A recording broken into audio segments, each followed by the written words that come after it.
inductee of the night, Mr. Pat Sullivan. Please roll video.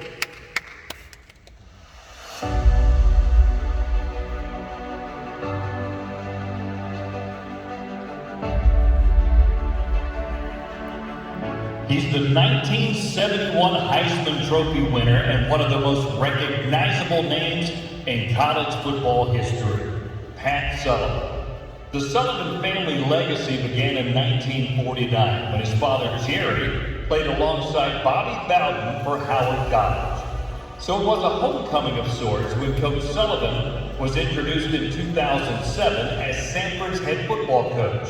His successful run had him retiring in 2014 as the Bulldogs' all-time winningest coach, leading the program to its first ever Southern Conference Championship in 2013 and Southern Conference Coach of the Year honors in 2012.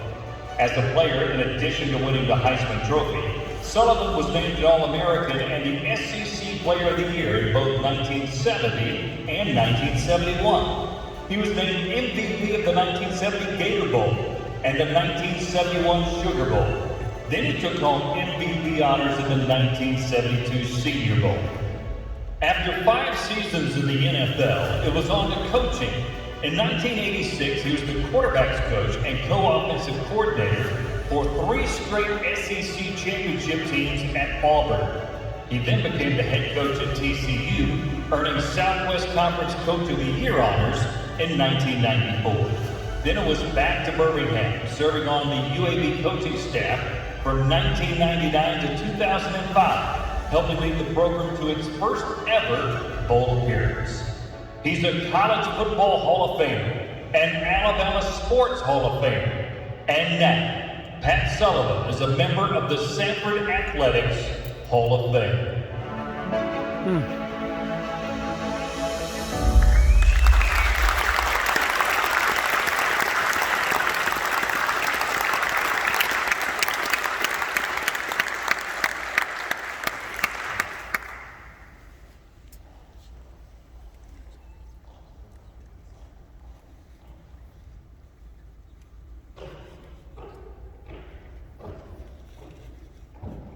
Ladies and gentlemen, accepting on behalf of Pat Sullivan is his wife, Jean Sullivan.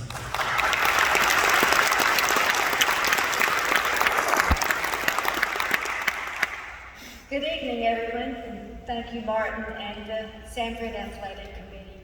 And congratulations to all the inductees tonight, and you did a beautiful job with your messages to everyone.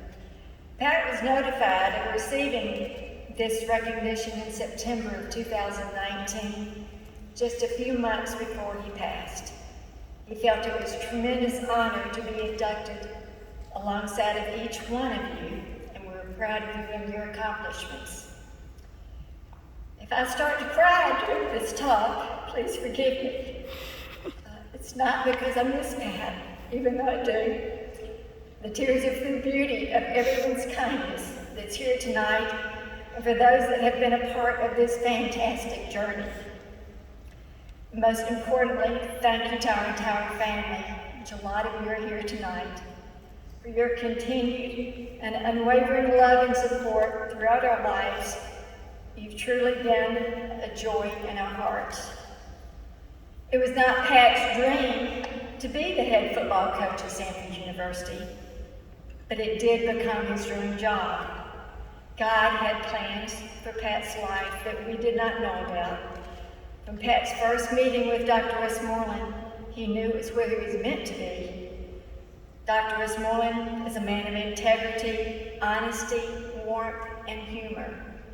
And this is who he wanted to work for and build with. Pat's admiration and respect for Dr. Westmoreland only grew over the next 14 years as they developed a great friendship. Pat arrived on campus in 2006, and after an extremely warm welcome to the Samford family, he eagerly met with his team. He then went to Cybert Hall, and let's just say if you wanted to impress new recruits and their families, you needed to lock the doors. There was a room that was a black hole, they called this the weight room. They had a tiny, cramped locker room with a threadbare couch in it. They had cubby holes and closets for coaches' offices.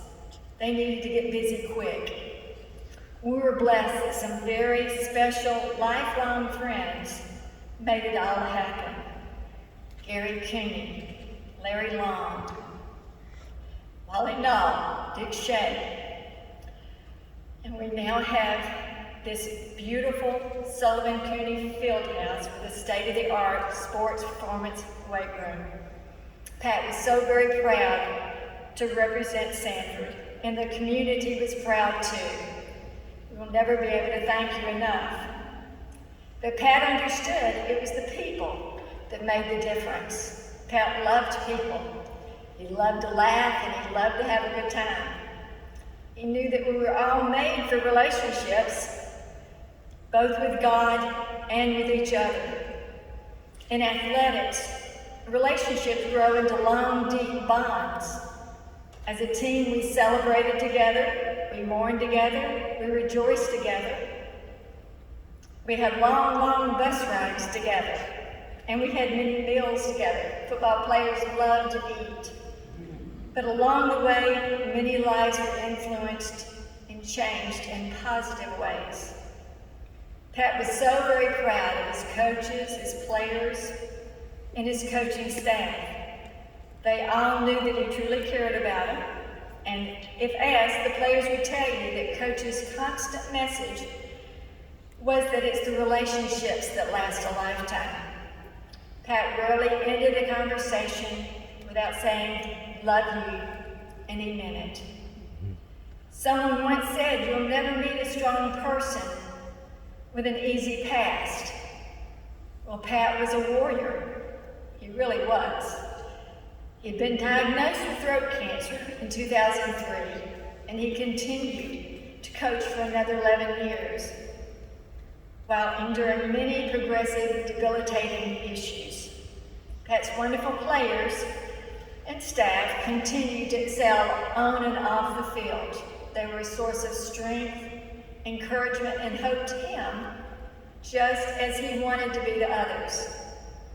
After his retirement from coaching, Daryl, a good friend, or shall we say his partner in crime, shared the last 4 to 5 years with him. They went to the office, they met people, they watched football games in the golf cart, and Pat continued to stay involved. He took great pride in cheering on the next coaching staff and his Bulldogs. In closing, I'd like to say Pat put his entire heart in trying to enrich the lives of others through coaching and through athletics. There was no better place to do this than Samford University, and we're so excited about Samford's future. We're sincerely grateful to you for this recognition and for the continued love shown to us by the Samford family. Thank you, and God bless you.